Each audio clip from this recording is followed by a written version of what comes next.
Let me tell you of the days of high adventure.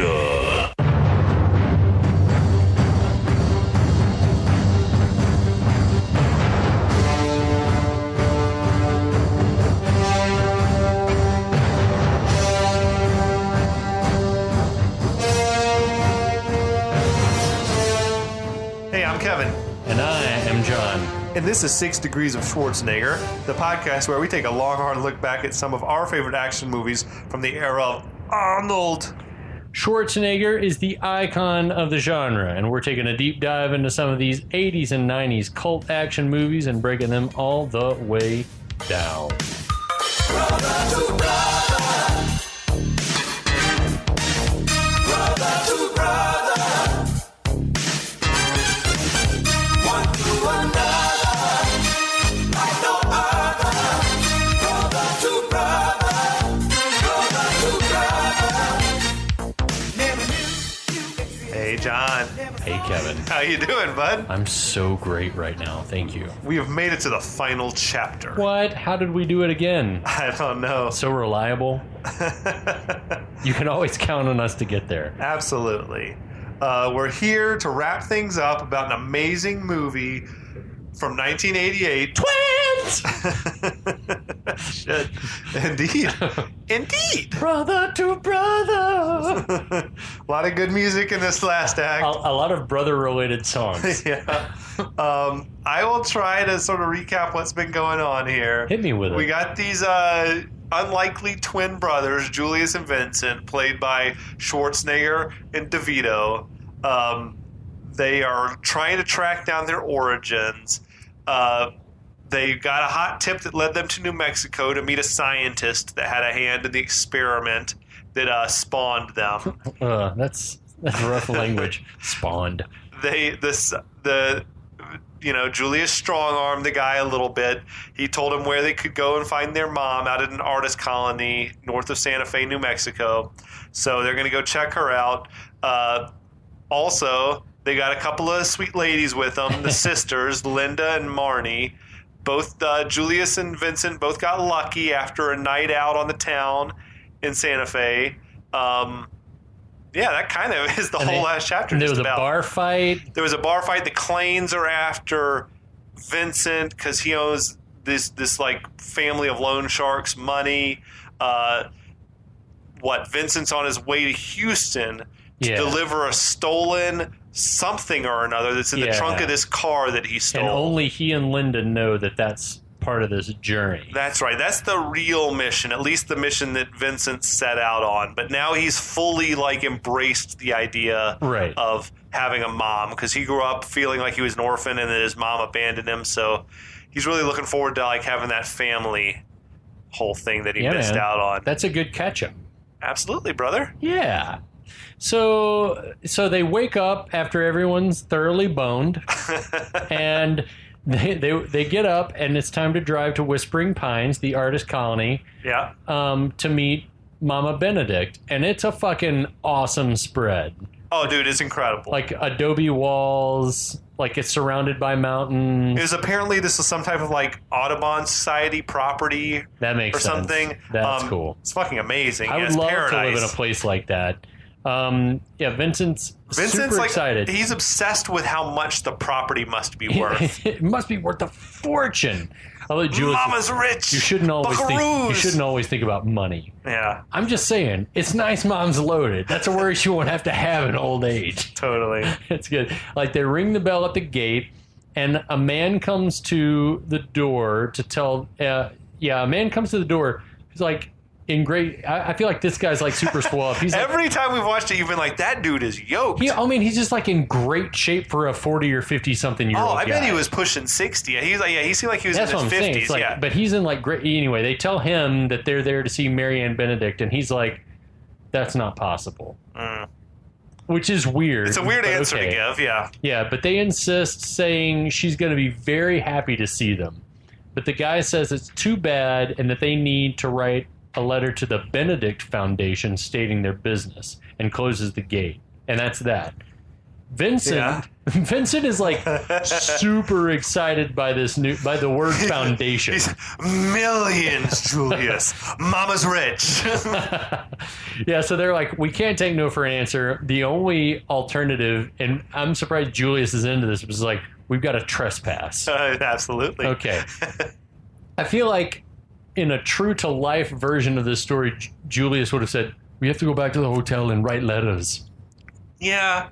He's so amped up. He feels like they're so close. I would say like maybe Vincent's influence on him is to like, Vincent's we got to get rubbing this off done. on him a little bit. So yeah, they scale the wall, and I guess they lift the ladies over with them. The spill that Vincent takes over the wall looked like it was pretty great. And I mean, that was DeVito. So I don't know what he fell onto. I'm sure there was a mat or some dudes on the other side to catch him. Yeah. But yeah, they boost the girls up over.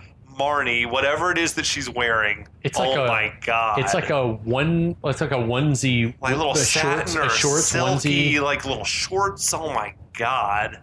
There's a great meme online of like a girl wearing a onesie like that, and like how all girls feel cute when they're wearing it, but then when they go to the bathroom, they have to like undo the straps, and the whole thing just crumples around their ankles. There was a great Onion article that was like, "'Twas hubris that brought me here." It says like, woman sitting naked on the toilet at a music festival. It's the truth, but in this situation, we'll just assume that Marnie peed earlier. So they all scale the property. And it is like a paradise inside. Amazing. The spread is amazing. It's all like so it's in the middle of the desert, but it's green, lush. What does that mean? It's irrigated, or is there surrounded by greenery like mountains. that? I assume that it's probably irrigated or that it's on a well system. Okay. It's hot. It's a hot piece of property. Oh, amazing. They immediately spot a sweet old lady and think, do you think that's her? And in my mind, she's the right age, I guess. I would say that lady's way too old to be their mother. That's true. She seems 80. She seems ancient compared to like how old their mother would have been. 45 when she had Marianne, I feel like it was like 16 or something. She was nubile. Something creepy. I'm going to guess she was 25 or less. I would have said early 20s. I would have said early 20s, and the woman that they were looking at was clearly in her 70s or 80s. Yeah, okay, fair. So anyway, it would seem to me that Julius would have looked at her and been like, "No, she's too old." Anyway, there's a woman gardening who spots them doing whatever they're doing and asks, "Are you supposed to be here? Should you people be here?" She's real people. She's real gruff. Yeah. Right? Yeah, so they tell her that they came to see Marianne Benedict, and they ask her if she's there. She says Marianne is here, but she should probably call the cops because you're trespassing. I'm trying to think back to my first time ever having seen this. Right. Like, there's zero chance that this woman is not Marianne, right? Like, even a first-time viewing, I feel like it's just obvious this woman is her. They make such a to-do of her seeing them, and immediately like just because of the way that the camera treats her, the way that she's framed in shots, you immediately know that she's a person of some import. Yeah, I just feel like there's not a chance this woman's not going to be her. Spoiler alert. They tell her, "Look, lady, this is a weird situation, and we're Marianne's twin sons." She's like, "Yeah, okay, but follow me." So she like starts to lead them onward. They start to pass the sweet old lady that they saw earlier, and they start to like slow up, but she like moves right past, and they're confused. And then as they're walking, at this point she says, "It's an artist colony. There's a lot of painters." They're like, "We're sorry. We thought this was Marianne Benedict." No. She's like, "No, there's a lot of painters here." The writing for this section sort of befuddled me, but as they're walking, the Benedicts and the girls are like excitedly talking, like, "We're gonna meet her," and then the lady suddenly like wheels around and randomly says that, and no one has a fucking clue why. For a time, Marianne Benedict was briefly a very profitable painter and made a lot of money, and she used it to buy this place, and we're like, okay. Why the exposition, lady? All right. it's a weird non sequitur, but fine. It's Then- strange, especially knowing what we know. That Yeah. This is her. It's just a weird way for her to be talking about herself. Right. She never understood why people wanted to buy her paintings. Do you think it's because it's like the scene where they were like looking at the lady painting, that they were supposed to be like art fans or something, or like they were supposed to be pretending like they were into art, and she was like, everyone here is an artist. They didn't pay it off effectively. They give a weird explanation later, and we'll talk about it when we get there, I guess. But yeah, it's just the whole thing is kind of clunky, I guess. Julius at this point notices that the lady keeps referring to Marianne in the past tense, which as a kid I would never. Okay, fine. Yeah. The lady says Marianne died years ago. Everyone is shocked because she said, you just said Marianne's here, but she says, oh, I meant she was here in spirit. That's a shitty thing to do. I feel like if you want to throw them out, then throw them out. But why are you lying to these people? Well, then lying to them, giving a very breaking elaborate the truth lie to them, and then even it, like, let's just say she doesn't believe them. But if you just dropped that bomb, you'd say, "Can you leave?" Or would you say, just say, "Get out of here"? Or would you say, "Do you need to like sit for a moment?" They're clearly like distraught at this news. She gives that like, but you said she was here, and she's like, I meant her spirit. Spirit is always here. Would you say we just told you your mother's dead, leave please? Or would you say, do you need a moment? Would you like some tea? I just don't know why she's bothering with such like an elaborate lie. Why not just say, you're not welcome here, you're trespassing, get off the property and go through the proper channels. Thanks if for you want to try to talk to Marianne. It's very convenient. Anyway, Vincent and Julius are devastated, but Vincent's taking it like an utter asshole. It's like, can we get out of here, please? Yeah, like they're all fucking hurt. Yeah. So it's at this moment we get a cut back to the interior of Whispering Pines, and the woman that we just met is speaking to the old lady that we saw, and reveals herself to be Marianne Benedict. Shocking development. Yeah. So she tells her friend that those guys must have been real estate developers that want to turn her property into a golf course, and that if that was true, they would know she wasn't dead. They should probably know what she looks like. Yeah, real estate developers from the area would know who Marianne Benedict is. And they would, it's just, it doesn't all add up necessarily. It's not like she's a recluse. We have no reason to believe that she's just like J.D. Salinger. Yeah, it's like she just has ceased to exist, like Howard Hughes style. She's like drinking her piss and not cutting her nails. It's like, what the fuck?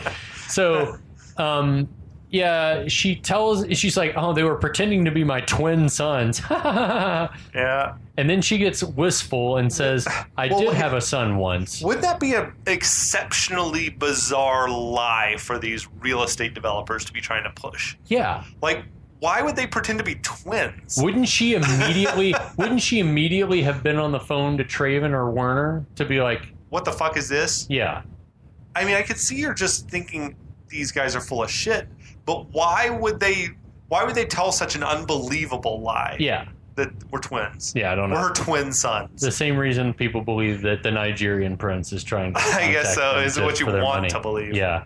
So, yeah, she says, I did have a son once, but he died at birth. And it's very like a sort of a down moment. And then we get an immediate cut to someplace where I wish you and I were right now, which is some roadside like gas station / burger joint.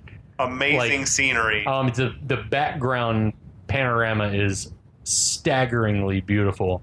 Linda's trying to look on the bright side, saying, Marianne must have been a great human to donate all of her state to help artists. He's like, do I look like a young artist to you?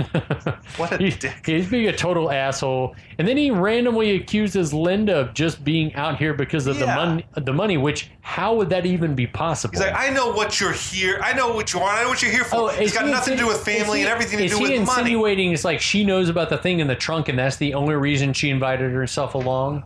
Which is bullshit. He knows she's been ride or die up on him. Ride or die. She knew he was a fuck up. He's like, begging her for money, a couple days ago, and she was like still into him. So it's clearly clearly bullshit. He's a total tool bag. Yeah, she's heartbroken, and rightfully so. Julius is like, "Hey, take it easy." Vincent wheels on him and says that he should have never listened to him, and that he's got the deal of a lifetime going, and that he's been wasting his time looking for a dead mother. And Julius says, "I only wanted to piece the family back together." Vincent says there's nothing there but him and 3 losers. And he is fucking harshing the mellow like he is big time. He is way, like, so far past the line. He, like, runs to the caddy, grabs their suitcases out of the car, like, whips them out of the car. That Julius' suitcase. Where were those suitcases when they were driving? Just They're not in the trunk. Sitting in the back seat, it looked like. It is a massive car. Yeah. Okay. That suitcase at least is fucking empty, by the way. It's just it's weightless. Yeah. Then again, Julius doesn't own a lot of clothes. So anyway, Linda tells Julius, so he speeds up. Ditches him. Yeah, he's like gone. Like that speeds is out like a cloud of dust. That's unforgivable. All I can think about at that moment is like how good that hamburger probably tasted.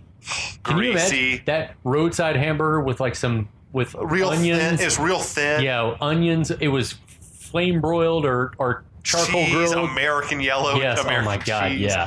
Fucking delicious French amazing. fries. I want to find that place. We should try. We should definitely try. So Linda at that point tells Julius, "Look, Vincent's been possessed because there's a thing in the trunk and it's worth a shit ton of money and he's going to get himself killed." And he's sort of like taking it in. We cut to the road at night. Vincent is on the phone finalizing his plans to meet Beetroot in Houston. Mm-hmm. On the other end of the line, Beetroot's in his office with, "I'm Webster." and informs him, "Look, I'm going to make the deal with Vincent." Webster's like, "Hey, look, I get it. It's just business. You don't care who delivers the engine as long as you get what you want." Totally. I like that he's magnanimous about it. Totally, even if it's disingenuous. Yeah, it's like... We got Beetroot's crony is in there. Yeah, Weiss. Marvin J. McIntyre, a.k.a. Weiss from Running Man, another fucking Arnold friend. I feel like he just makes friends with people and is just friends forever with the people that he's worked with. Friends are friends forever if Arnold's a friend of you. Yeah, it's a pretty sweet deal. Make friends with Arnold and he'll put you in his movies. He'll put you on. Dude, we have to write this movie and then cast like Sven Ole Thornton, Weiss, anyone that's still alive. We have to get them in this Which movie. one? The one about the one clones? that we're talking about, the Arnold clones that are in the 80s that they were just cloning Arnold and putting him in movies. Various there's a dozen different Arnolds. It's like in multiplicity. He couldn't be everywhere at once. This is a genius fucking idea. I love it. If you're listening and you steal this idea, we will come for you. I will find you. Anyway. So yeah, cut to the next day at a small airport. Julius is boarding a flight to Houston. He assures Linda and Marnie, "I'm going to find Vincent and bring him home." Psychic connection, brother to brother. Amazing song by the group The Spinners. That's hot. Brother to brother, baby. So we cue up the montage of Julius tracking down Vincent in Houston. Was that actual Houston? Looking at it, I can think of a few places that would be that they could have been. They should have probably sent second unit out there to shoot some it could have been on the southern side of the downtown area at the time, which would have been close to like the high rises that they actually filmed in a high rise. We are talking like 30 plus years ago as well. Yeah, it could have also been in some places in like Oak Ridge or some other like shopping areas where they could have had some like wide street. I can't think of many movies ever that have been set in Houston. Except for Paris, Texas. This is one of the only ones that I can think of that shows actual footage of Houston. I guess there's bits of Apollo 13. Oh well, Houston, we have a problem. The Linklater movie with about the boy movie, Boy's Life. I didn't ever watch that called. one. It's in Houston? Yeah, they shot some of that in Houston too. So Julius, you're getting a lot of that psychic shit. Yeah, like while he's walking around, he steals an epic Cadillac that's got Longhorns mounted on the grill, little revolvers for door handles, spurs on the mirrors, and there's a fucking repeating rifle or some damn thing like mounted on the back fender. It's amazing, this thing. Yeah, it looks like if you've ever been in Houston or there may be one in Austin, but there's definitely one in Dallas, but they're called Hotel Zaza. Okay. And like they have some marketing vehicles that are these caddies with Longhorns on the front, but then they also have airport shuttles which have, or they'll drive you around Houston, but they also have like Longhorns thrown up on the front. I'm into it. Yeah. So anyway, he steals a car, which is uncharacteristic for Julius. I love the car's fucking like 25 feet long and it's a 2-door. It was, God. They were amazing cars. I saw just earlier today. I saw an old Cadillac. Yeah, it was fucking huge, and it's a 2-door. It doesn't make any sense. Coupe. It's amazing. So we see Vincent find his destination. It's a refinery or something we can think of in Houston. It looks like oil or something. The actual location was like this water reclamation facility in Los Angeles. Yeah, it looks more like a water reclamation plant because you don't see. Like in an oil refinery, you see like big towers and shit. Yeah, which they had like some low towers. Like low cylindrical towers. Yeah. So yeah, he's there to deliver the merchandise to Beetroot and fucking Weiss. That his goon, whatever his name was, Weiss, does like perhaps the worst frisking I've ever seen. He just pats the guy and he's like, he's clean. Yeah, he's fine. This is good. I love that Beetroot calls Vincent out. You're just a guy who stole a car. He starts to give him shit for not being. He's just trash talking him for being a small time crook that doesn't even know what he stole. He tells him, he's like, this is a revolutionary fuel injection system for jets. You don't. He's like, yeah, okay. Yeah, you wouldn't even know that. Yeah. Yeah, it looks like for a second that Beetroot's gonna like have Weiss kill Vincent, but instead he's just like, all right, yeah, no, I'm gonna pay you. I want to lift a glass real quick to this actor Trey Wilson's voice. Oh man, yeah, he's amazing, dude. Yeah, cheers to Trey Wilson, R.I.P. He died like not even a year after this movie was released. I'm glad he got this one in. What are you sipping on?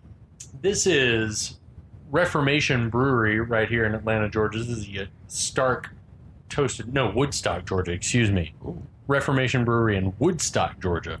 The Stark Toasted Porter. I'm sipping on Monday Night Brewing's Dust Bunny IPA. How's that? It's a skunky one. It's like interesting. Yeah, I'm a big fan of this toasted porter. This is my second or third time around with this particular brew. I also like that they have the dogwood as their symbol around that bar there. Oh, okay. But a porter is a great like cold weather drinking beer. It's like like a winter warmer from the inside out. So it looks for a second like Beetroot's going to have Vincent killed, but for all of his smarminess, Beetroot, it turns out, is a crook of integrity. Yes. And it's like, I'm going to pay you your $5 million and you can be on your way. He slaps that suitcase down. Yeah. I love that Vincent's like, hey, can I get a lift back to town? And Beetroot's like, fuck you. He's like, I like it. He opens the suitcase and he's like, $5 million? He's like, you want to count it? It's like, no. Nope, I'm good. Yeah, so as Vincent's celebrating his $5 million, $5 million. Well, the thing that's weird is for them to strand him at Beetroot's like facility. It's very strange because it is all the sign, like all this stuff. There's Beetroot. It's McKinley Industries, yeah, like on all the stuff. So it's weird for them to strand him on their own property. Like, yeah, we're gonna leave you here. It would be bizarre for them to at least not like drive him out to the end of the surface road. Presumably, he's gonna find a phone and call a taxi or something and tell him, yeah, pick me up at McKinley Industries. Which would be more... Now there's a trail. Yeah, it would be more conspicuous. So as Vincent's celebrating, we see Beetroot and Weiss drive off, and then we hear the sound of gunfire. Vincent like pokes his head around a corner. We see the car like wrecked into a building and the driver shot. So Weiss is gunned down. Yeah. So Vincent makes a run for it, and is nearly shot by. We see Webster on top of one of those like cylindrical towers what with like the hell kind of gun is that? It's like one of those things that's like it looks like one of those things, machine gun slash grenade launcher. It's like almost like a shotgun or something with a scope on it, though, or I don't know. It was weird. If it's a shotgun, there's no way. He was pump actioning it as if it was a shotgun, but if that's the case, then it's a shotgun. And it doesn't make any sense that he could have killed Beetroot and Weiss from that distance. Unless he's shooting buckshot, but you can't. Not from that distance. That's not to shoot with what's accurate, though. Not from like 100 or 150 feet away with buckshot. He would have wanted an assault rifle. Yeah. Like an M16 or whatever. Or maybe he shot him with one gun and then we didn't see him switch guns. I think there were two boom. Yeah, maybe that's it. I don't know. He shot. Yeah, it doesn't make any sense. I just think they picked a gun that they thought looked cool. Yeah, the armorer. They told the armorer, bring us a couple of cool looking guns. That's the gun for us. So he makes a run for it. He's nearly shot. Webster says, "Hey man, I just want the $5 million. Give me what's mine, and I'll leave you alone." That reminded me of fucking Tony from Die Hard. Yeah, he's like, "I promise, I won't hurt you." Yeah, like again, but his this gun. it's like at this point, it's like I don't know what to believe because it's like. Webster. I'll tell you who don't believe Webster. But Webster kills people and then lets them go after he said he kills people all the time. It's like you can't. Webster's a loose cannon. He's a little wishy-washy. Yeah, it's like I don't know what your rules are, man. Anyway, Vincent runs, and as he's running, Julius arrives at the scene. We see Vincent running like through the bowels of whatever this place is. It's McKinley. There's all types of There's all types of pipelines and stuff. Yeah, McKinley Industries. And we see him like running down some steps. He's like step. And Webster rounds the corner. He's like he has a clear shot at him, but Julius runs up in the nick of time. He like chucks the suitcase. Yeah, lobs the suitcase at him, hits Webster, causing the shot to go off, but up in the air. He's like, "Leave my brother alone." Yeah, Webster turns on him with the gun, and it's at that moment that Vincent stops in his tracks and he can sense Julius. Yeah, the psychic connection, man, it's still there. But this is the first time... It's gone that way? This is the first time that Vincent has felt a psychic connection. At least that we've been clued into. Maybe he's like muted it all these years or maybe, but this is the first time on screen that he's been like... He's like, oh. So I like that as like all of a sudden now...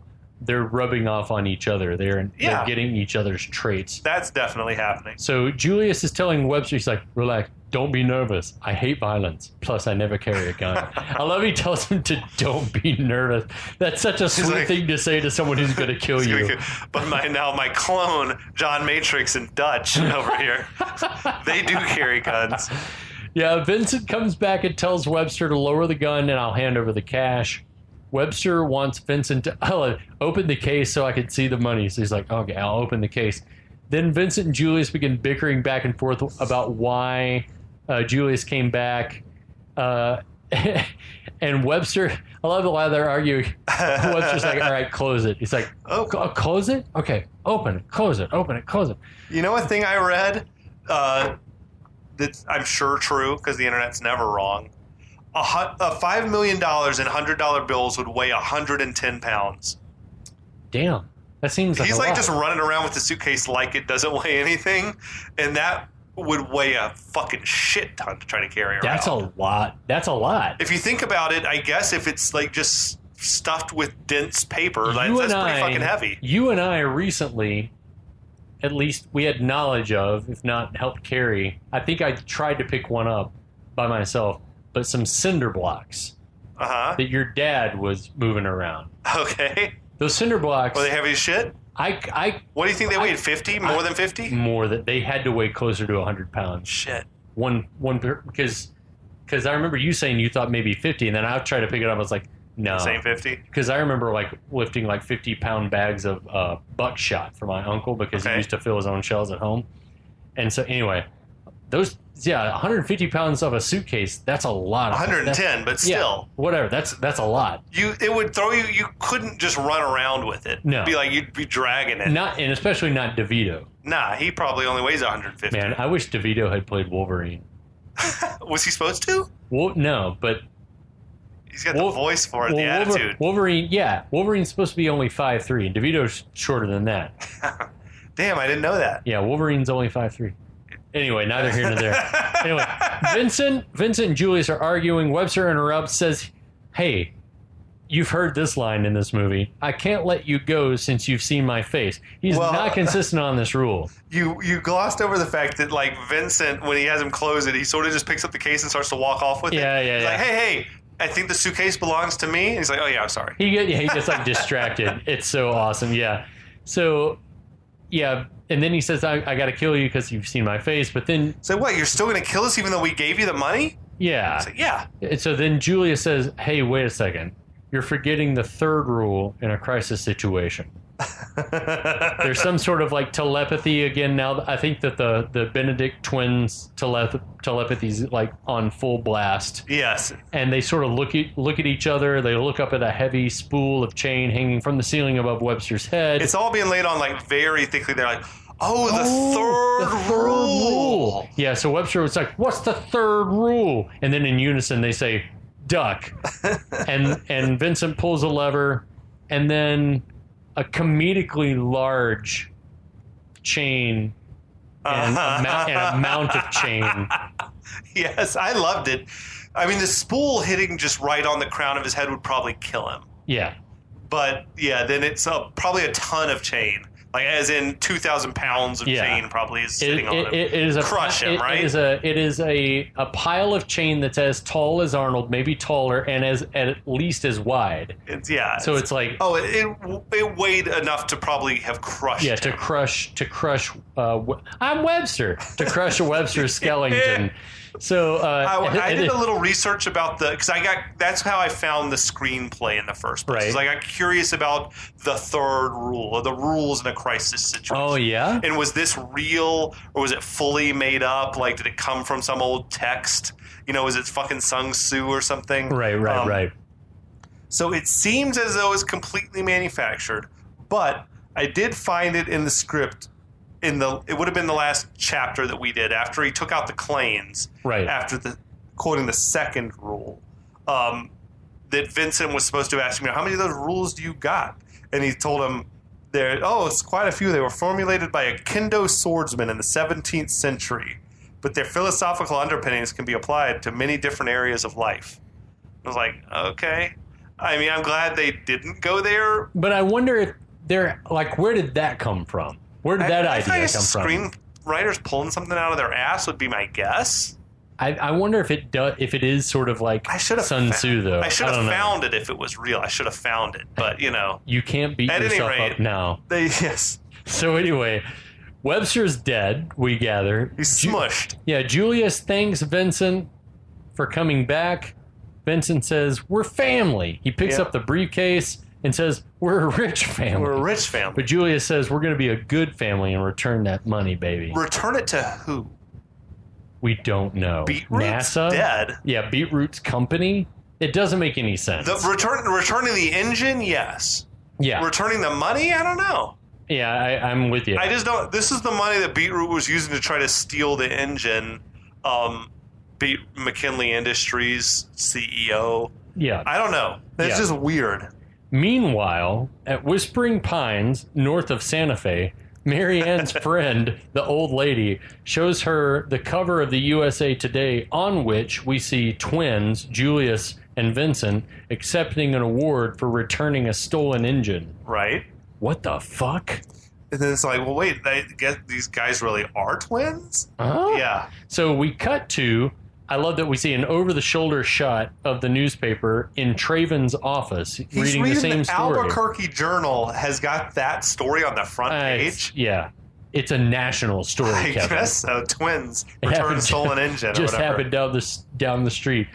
When we see Mary Ann walk in, and he is stunned, and she says, "You stole my family, you lying son of a bitch," lays him and out. socks him for being a depraved piece of shit.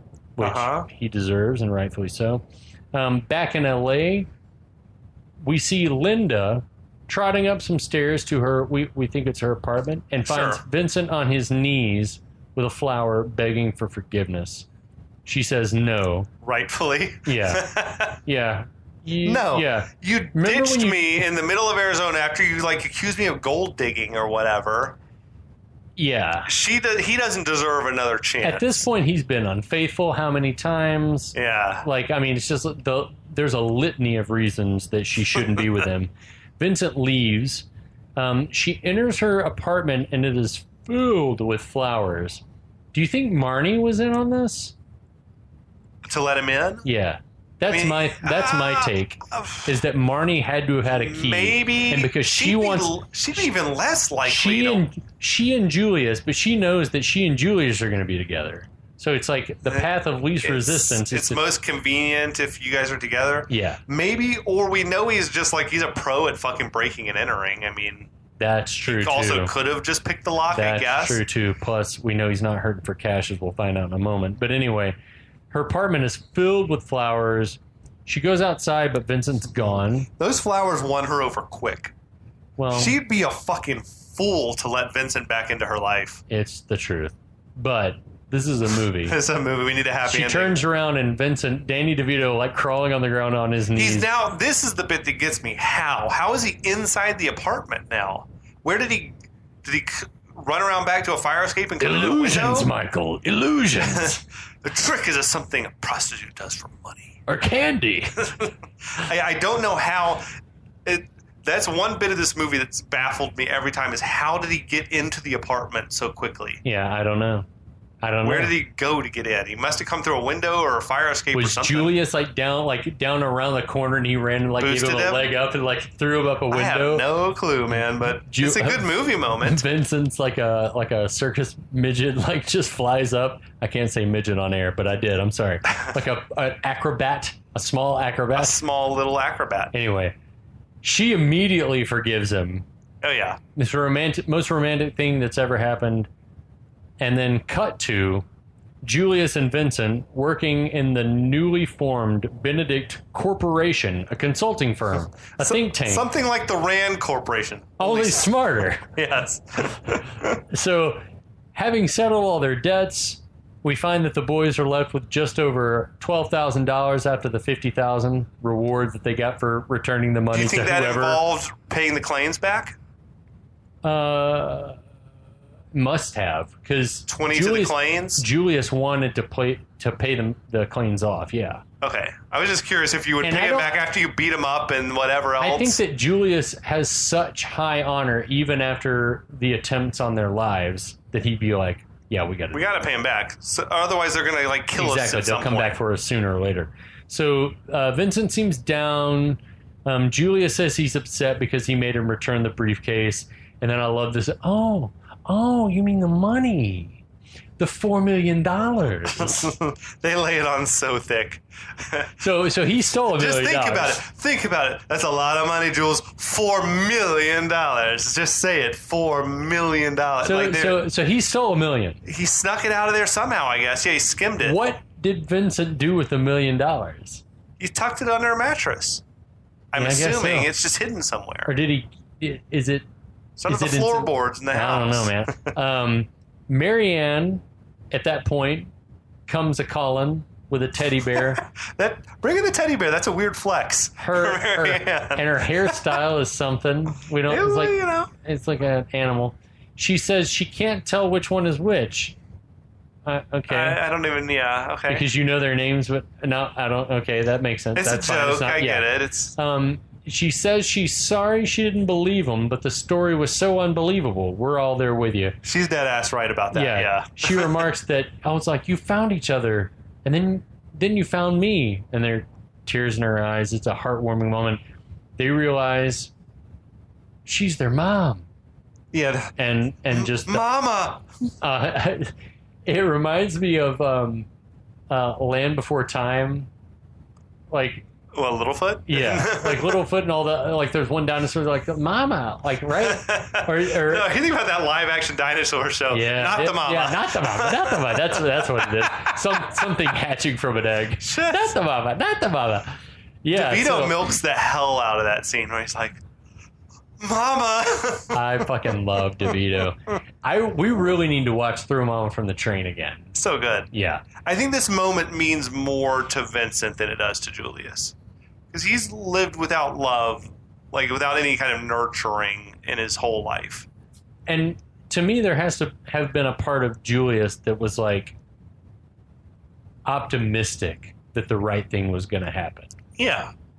And he's got a good life, even if mom really is dead. He's satisfied with the fact that he's built this life with his brother now. Yeah. So anyway, cut to sometime later, we see Marianne, the mom, Linda, Marnie, and Werner some fucking Nazi Werner, and we're all at the zoo or some damn place. I got beef with this. Yeah. Didn't Werner also know that Marianne wasn't dead? Yeah, and Werner's he's been lying. complicit. He's been lying to Julius the same. Like, why is it unforgivable for Traven? And it's all is forgiven for Werner. Why is not Traven there at the zoo that day? Well, I almost got the impression that like Werner and Marianne were like together, coupled up. Yeah. Why are all the women wearing white? It's Easter. Is that what it is? It's not like baptism day or something? Christening? The thing that I took from seeing all of it, it was very Easter imagery. I buy that. With the merry-go-round in the background, Easter hats, all white. Okay. Everything pointed to it's the holidays. It's a time of rebirth, renewal. That's kind of. So then we see Vincent and Julius like rolling up in matching suits again, each pushing a set of twins and strollers. Were those the same babies from the Open, you think? Like, no, guaranteed they were different. different? Different studio babies. I do feel like every time, like every little child actor you get is probably a twin because that allows you to like work longer hours. Yep. And then Werner snaps a family portrait that he's going to put fucking in his like Los Alamos files and like, dear diary, you'll never believe what happened today. Day 6,000 of experiment has gone perfectly to plan. Clone number 47. Yeah, did he impregnate Linda and Marnie? Oh, I don't even know, man. Nah, they did that the old-fashioned way. Oh, God. Anyway, that's how the movie ends. Fucking roll credits. Twins! That ridiculous song, Twins, by Philip Bailey and Little Richard. Little Richard? The lyrics on this song, I'm just going to read you a couple of them. Hit me. Twins, united outside and in. When you're twins, the magic just never ends. Okay, we got, if one me is good, then two is better. Okay. And we got, we're not your average family. We got benefits most people never see. Fucking what? What? I don't know, man. I don't know. I feel like they just said, how much money is it going to take? What do we got to put on this check to get you to write a song about twins? At first listen, that just makes me think it's like telepathy. It's like an internal connection. I don't know. Okay. Twins! That's the fucking flick, though. We did it. We did it. I mean, I want to talk a little bit more about the movie. Yeah, we definitely... I love this movie. Tell me more. So, Arnold Schwarzenegger said on this podcast I was listening to that basically he'd run into Reitman at like the Aspen Film Festival or something. Mm-hmm. He told Reitman he wanted to do a movie with him. Reitman was like, yeah, sure, okay. And then, like, you know, over the course of the weekend or whatever, they bumped into each other some more times. And then Arnold said that Reitman approached him and he said, you know, you got a side to you that most people don't know about. Like, you're a funny guy. And I think, you know, they said, well, you know, yeah, when you, like, give me, like, I want to work with you. Give me some ideas that you got. Give me some projects or whatever when you get back in L.A. So Arnold says when they first brought the script to him, it was called The Experiment. Okay. Which he said that they decided they needed to change that name because they thought it had, like, Nazi connotations to it. And it still does, but yeah. So I think Arnold said it was him that, like, hit on the idea that, you know, what if the twin was, like, an opposite? You know, what if we cast DeVito in the part? And they really loved that idea. So another thing I read, which was nuts, is that they were in production. The movie was known as, like, the Twins Project because there was another movie in production called Twins at the time. Uh-huh. There was this Cronenberg movie. They went on to, like, but the Cronenberg and Reitman, like, knew each other, and he convinced them to, like, let us have the name Twins. And the Cronenberg movie turned into this movie called Dead Ringers. Did you ever watch that with No. Jeremy Irons? No, I think I've heard about it, but I've never seen it. Dude, I watched it like last week because I was curious. It's on Prime for free. Oh, cool. That movie's fucked. I mean, as Cronenberg movies, yeah. like Jeremy Irons plays these two twin brothers who are gynecologists who like take sexual advantage of their patients, and it's really That's fucked. rough. That's rough. And there's like all types of fucking fucked upness happening in the movie. Cronenberg, why? But I also read that there was like some type of legal battle involved over the title of the movie, so I don't know if it was that friendly or not that they got the title. But yeah, it became Interesting. They got the title Twins. The movie premiered at the Kennedy Center in D.C. It was like a benefit for the Special Olympics, which is badass. Yeah, that's awesome. I think that was always like a Schwarzenegger. I think a passion of his. So I just like that. I remember Schwarzenegger's that from elementary school. Totally. I was like, I feel like I'm not just making that up. No. And then Schwarzenegger was big on that, like President's Council on Physical Fitness. Yep, I remember that Did too. you used to have to do those like drills, like reach and like sit and reach on that box? Like how many inches can you reach? How flexible you are? And how many sit-ups can you do in a minute? And I remember we did all that kind of stuff, and I was such a fucking like flub. I was just like, can't do nothing. I was fucking worthless at that stuff. The movie came out. It got bad reviews, but Fuck it made a shit ton of money. 112 million domestically, Mhm. over 200 million worldwide. Damn. Okay. I read that it was only the 6th Universal movie to make over $100 million at that time. It was in good company, dude. The other movies I looked up were E.T., Jaws, Back to the Future, The Sting, and Animal House, and Twins were the $600 million Universal pictures. Of the other 5, I would say that they're arguably a little better. Yeah. But it was in good-ass company. How Hell about that? yeah, that's awesome. That's amazing to me. This movie was the 16th. It came out in December of Okay. 88. It was the 16th highest grossing movie for 1988 and the 15th highest grossing movie for 1989, Shit. which is cool. That's awesome. Yeah, did really well. Megan Bank.